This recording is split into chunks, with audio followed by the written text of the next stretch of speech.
Hello साथियों, आज हम लोग देखेंगे पीरियाडिक क्लासिफिकेशन ऑफ एलिमेंट्स, तत्वों का आवर्ती वर्गीकरण।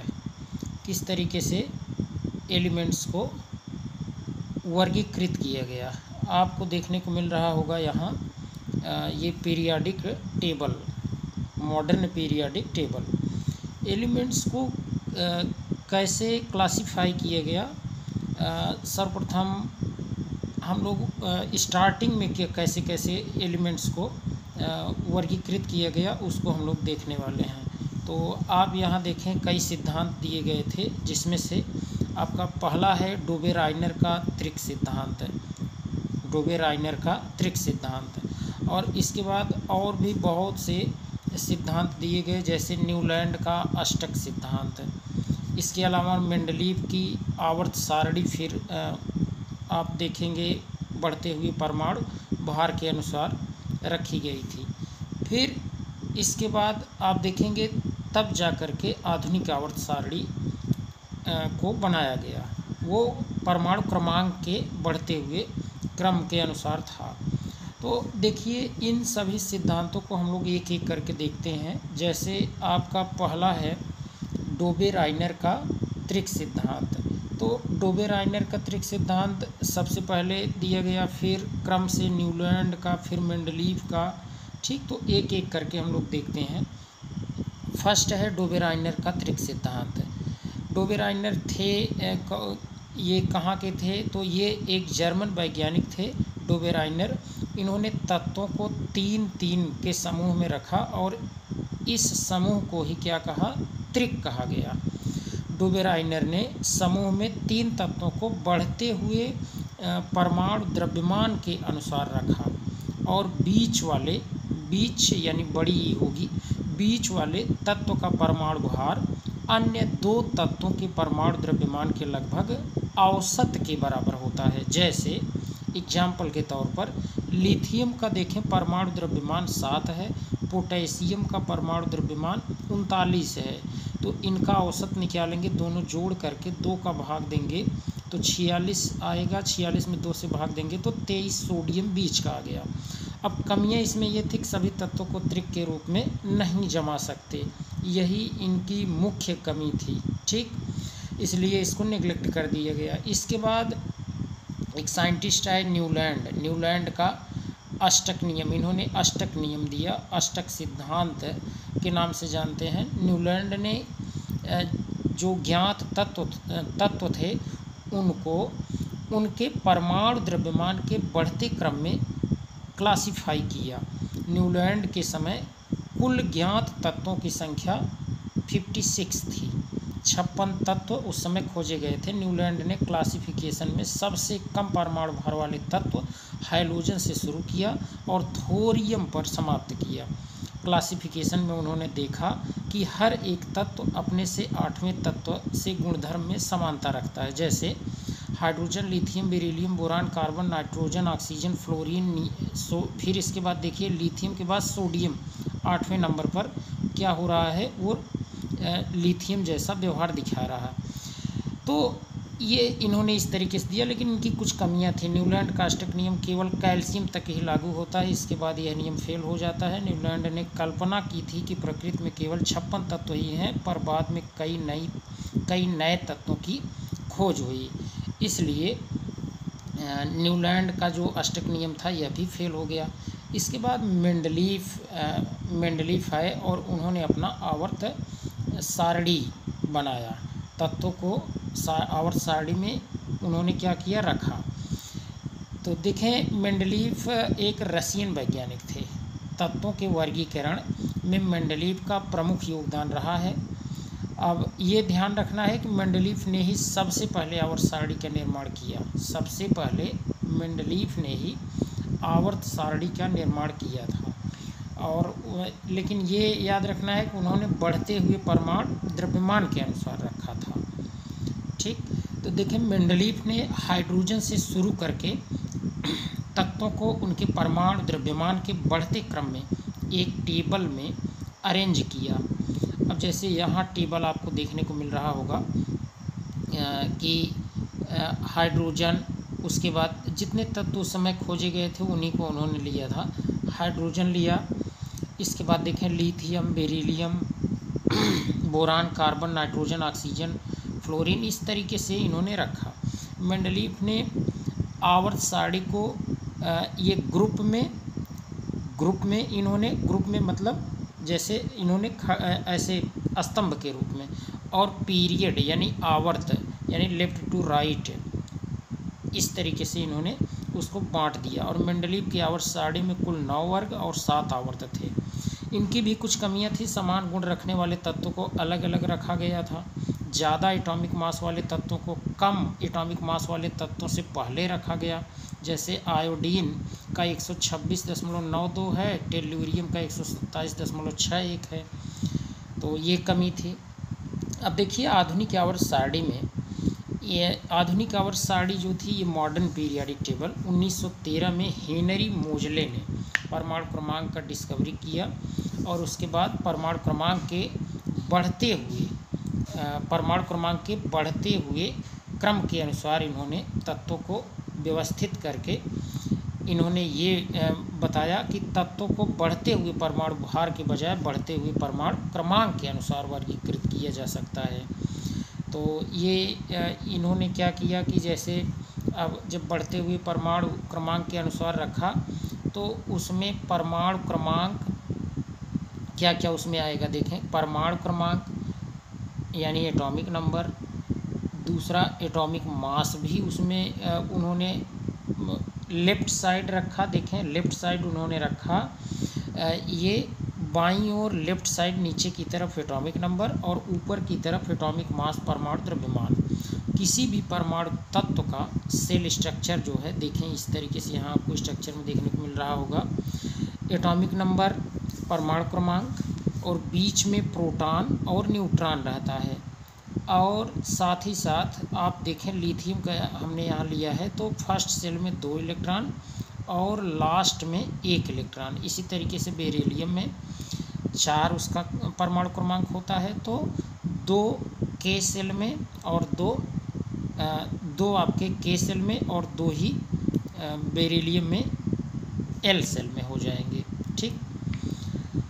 एटॉमिक मास क्या है ज़रा देखें। परमाणु द्रव्यमान जो है, देखें परमाणु द्रव्यमान आपसे पूछा जाए तो आप बताएंगे कि यह उस समय तो माना जा रहा था कि एटॉमिक मास जो है वो एटॉमिक नंबर का लगभग 2 गुना है, लेकिन ये बात गलत थी।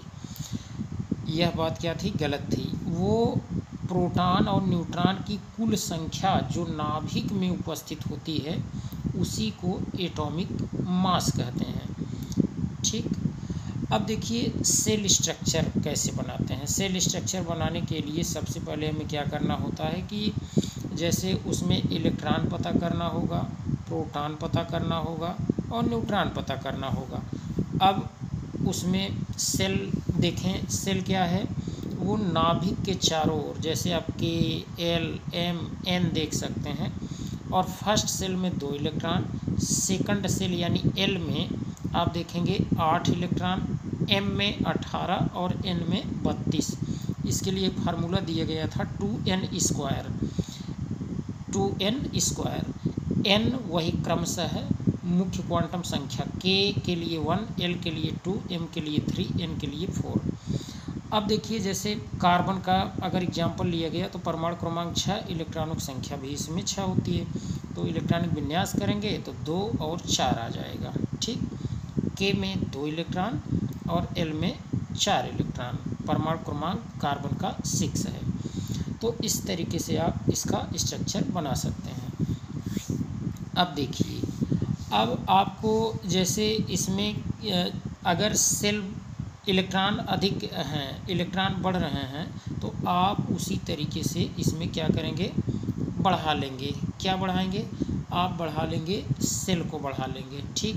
तो ये आधुनिक आवर्त सारणी आपको देखने को मिल रही होगी। यहाँ पर आधुनिक आवर्त सारणी में आप जान रहे हैं जैसे इसको 7 आवर्तों में बांटा गया और ऊपर आपको देखने को मिल रहा होगा 18 है। 18 इसके क्या है, वर्ग है, जिसे आप ग्रुप कहते हैं। ठीक। अभी आप चेक करें तो आपको देखने को मिलेगा जैसे फर्स्ट में केवल 2 दो ही क्या हैं, तत्व हैं। ऐसे ही फर्स्ट वाले आवर्त की बात मैं कर रहा हूँ। लेकिन यहाँ आपको लास्ट में देखें एफ ब्लॉक नीचे है, एस ब्लॉक आपका क्या है, ये फर्स्ट सेकंड जो ग्रुप है ऊपर जो लिखा गया है ये आपका क्या हो जाएगा, वही एस ब्लॉक। पी ब्लॉक क्या है, 13 से लेकर 18 तक, ठीक। डी ब्लॉक क्या है, 3 से लेकर 12 तक। अब जैसे हाइड्रोजन अगर अब लिया जाए तो हाइड्रोजन की परमाणु संख्या सबसे कम होती है, इसलिए हाइड्रोजन को पहले स्थान पे रखा गया है।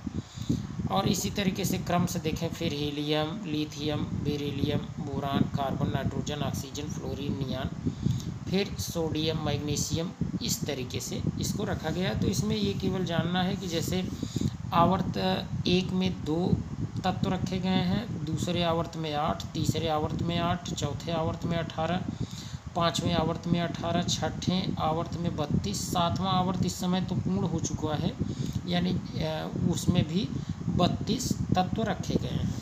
तो इस तरीके से आप S block, P block, D block 3 से लेकर 12 तक जो ये ग्रुप है ये आपका डी ब्लॉक हो जाएगा। और ये आपका एफ ब्लॉक जो है इसमें एक आपका सीरियम से लेकर के ल्यूटेशियम तक है, यानी 58 से 71 तक क्या है, ये लैंथेनाइड है। और 90 से लेकर के 103 तक यानी थोरियम से लॉरेंसियम तक आपका ये क्या कहा जाएगा, एक्टिनाइड श्रेणी। तो इस तरीके से आप ये कह सकते हैं कि आधुनिक आवर्त सारणी जो है इस पूरी पीरियाडिक टेबल में आपको 5 ग्रुप के बारे में जानकारी होना चाहिए। क्या क्या, जैसे देखें आपको पहला तो ये जानना है कि देखें जैसे एक पहले वाले ग्रुप फर्स्ट को आप ले लीजिए तो hydrogen, lithium, sodium, potassium, rubidium, caesium, francium. इस ग्रुप के तत्वों को एल्कली मेटल यानी क्षारीय धातु कहा जाता है। क्या कहते हैं इसको, एल्कली मेटल या क्षारीय धातु। और ग्रुप 2 आप देखें तो इसमें आपको beryllium, magnesium, calcium, strontium, barium और रेडियम मिलेगा। इसे अल्कलाइन अर्थ मेटल यानी क्षारीय मृदा धातु कहते हैं। ग्रुप 11 में आप देखें, ग्रुप 11 में याद रखे रहें, जैसे आपका ये कापर, सिल्वर, आरम और रोंटगोनियम। इस वर्ग में आने वाले तत्वों को सिक्का धातु कहते हैं। ग्रुप 17 में हाइलोजन है सब, फ्लोरीन, क्लोरीन, ब्रोमीन, आयोडीन और एस्टाटीन। इन्हें हाइलोजन कहा जाता है। इस ग्रुप में आने वाले तत्व सबसे ज़्यादा क्रियाशील होते हैं। फ्लोरीन सबसे ज़्यादा क्रियाशील होता है और इसकी विद्युत ऋणात्मकता सर्वाधिक है। अब फ्लोरीन का स्ट्रक्चर आप देखें, बीच में नाभिक बना लें तो इलेक्ट्रॉनों को आप वितरित करेंगे तो 2 और 7 यानी के में 2 और एल में 7 इलेक्ट्रॉन आएंगे, ठीक। तो इस तरीके से आप ये याद रखेंगे। Group first, group second, group वैसे तो सभी ग्रुप को याद रखें, एक अक्री को भी याद रखें जिसमें आपका हीलियम, नियान, आर्गन, क्रिप्टन, जेनान, रेडान। अब देखें यहाँ ग्रुप 18 यही आ गया आपका, हीलियम, नियान, आर्गन, क्रिप्टन, जेनान और रेडान। इसके अलावा 118 का ये UUO यानी अनऑक्टियम, इसी को आप कह देते हैं कि उगैनोसिन, OG से भी इसे आप दिखा सकते हैं। इसे शून्य समूह भी कहा जाता है, अक्रिय गैस तत्व भी इसे कहते हैं, ठीक। तो इस तरीके से आप ये जो 5 ग्रुप दिए गए हैं इनको याद रखेंगे तो आपको हमेशा कहीं न कहीं ये इनका यूज आपको मिलेगा। कुछ इम्पॉर्टेंट पॉइंट देख लेते हैं। अभी तक कुल ज्ञात तत्व कितने हैं तो 118, 118 तत्व अब तक कुल ज्ञात हैं, ठीक। ये याद रखना है। अब तक कुल कितने तत्व ज्ञात हैं तो 118 यानी 118 तत्व अब तक कुल ज्ञात हैं। अब जैसे देखिए, जैसे आपसे पूछा जाएगा कि इसमें कितने धातु हैं, कितने अधातु हैं, कितने उपधातु हैं, ये सब पूछा जाएगा। तो 118 तत्व में 91 तो धातु हैं और 21 अधातु, जिसे आप नॉन मेटल कहते हैं। और पृथ्वी पर सबसे अधिक मात्रा में पाए जाने वाला तत्व अगर पूछा जाए पृथ्वी यानी अर्थ क्रस्ट भूपर्पटी जिसे कहते हैं, तो ऑक्सीजन लगभग 46% होता है। पृथ्वी पर सबसे अधिक मात्रा में पाई जाने वाली धातु अगर पूछा जाए तो एल्युमिनियम याद रखेंगे। पृथ्वी का जो अर्थ क्रस्ट है उसकी बात हो रही है। पूरी आवर्त में सबसे हल्का तत्व हाइड्रोजन है। दूसरे नंबर का हल्का तत्व पूछा जाए तो हीलियम। सबसे हल्का तत्व हाइड्रोजन। पूरी आवर्त में सबसे हल्की धातु लिथियम होती है, ठीक, Li से उसे डिनोट करते हैं। S ब्लॉक का तत्व है। सबसे भारी तत्व पूछ लिया जाए तो सबसे भारी अगर तत्व पूछा जाए तब क्या आप क्या बताएंगे, वहाँ अनऑक्टियम कहेंगे, ठीक है। सबसे भारी तत्व अगर, वैसे ऑस्मियम उसे कहते हैं, ऑस्मियम OS से रिप्रेजेंट करते हैं। ऑस्मियम सबसे भारी धातु है ना, सबसे भारी धातु ऑस्मियम। सबसे भारी तत्व अनऑक्टियम, ठीक है, अनऑक्टियम आप कह दीजिए। यानी UuO 118 वही सबसे भारी तत्व है। सबसे भारी धातु पूछा जाए तो ऑस्मियम हाईएस्ट डेंसिटी होती है। सबसे भारी तत्व याद रखे रहें 118 का। तो ऐसी धातु जो द्रव अवस्था में पाई जाती है वो है पारा। ऐसी अधातु जो द्रव, देखिए अधातु पूछा जाए जो द्रव अवस्था में पाई जाए तब तो ये ब्रोमीन कहेंगे, ठीक है, तब ब्रोमीन कहेंगे, याद रखना है ये। और अगर धातु पूछा जाए जो कमरे के ताप पर द्रव अवस्था में पाई जाती है तब उसके लिए हम क्या बताएंगे, पारा बताएंगे, ठीक। अब देखिए पीरियाडिक प्रॉपर्टी कुछ देखें, एटॉमिक साइज, इलेक्ट्रोनेगेटिविटी, ये सब हैं क्या। तो कभी भी पूछा जाए कि लेफ्ट टू राइट अगर जाते हैं, जैसे S ब्लॉक से अगर P ब्लॉक की ओर जाते हैं तो एटॉमिक साइज जो होती है वो क्या होगी, डिक्रीज करेगी। लेकिन अगर ऊपर से नीचे की तरफ आएंगे तब साइज बढ़ती है, याद रखना है। लेकिन अगर जैसे हम लोग इधर से चलें, यहाँ आप देख रहे हैं 1 से 18 की तरफ, तब वहाँ क्या होगा, घटेगा। अब साइज़ देखिए ज़रा सा, जैसे ये थोड़ा सा ज़रा यहाँ देखें, हाइड्रोजन, ये आपको यहाँ दिखाया गया हाइड्रोजन, लिथियम, सोडियम। तो देखिए साइज क्या हो रही है, ऊपर से नीचे आने पर हाइड्रोजन, लिथियम, सोडियम ऊपर से नीचे आ रहे हैं तो बढ़ रही है ना साइज। क्यों, तो आप बताएंगे क्योंकि यहाँ सेल बढ़ रहा है। हाइड्रोजन में एक ही सेल होता है, लेकिन आप देखेंगे लिथियम में 2 सेल, सोडियम में और भी बढ़ जाएगा। तो इस तरीके से अब देखिए जैसे लेफ़्ट से राइट अगर जाते हैं तो साइज़ घटती है, ठीक। यानी अगर आप ग्रुप में जा रहे हैं, ग्रुप में अगर आप ग्रुप में जाएंगे, यहाँ पीरियड में जाइए, है ना, पीरियड में अगर आप जाएं, जैसे एक ही पीरियड की बात हो रही है ना ये, तो पीरियड में अगर आप लेफ़्ट टू राइट जाते हैं तब क्या होगा, साइज़ थोड़ा सा कम होता है, ठीक है। ऐसा क्यों होता है, क्योंकि इफेक्टिव न्यूक्लियर चार्ज बढ़ता है, प्रभावी नाभिकीय आवेश जो है वह बढ़ता है, इसलिए धीरे धीरे साइज जो है वो कम होती जाती है।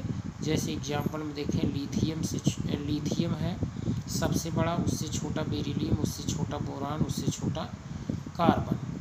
तो इस तरीके से आप इसमें ये कहेंगे कि लेफ़्ट से अगर राइट जाते हैं तो आकार जो होता है वो क्या होगा, वो धीरे धीरे घटता है, ठीक। तो इस तरीके से ये प्रॉपर्टीज हम लोगों ने अभी देखा।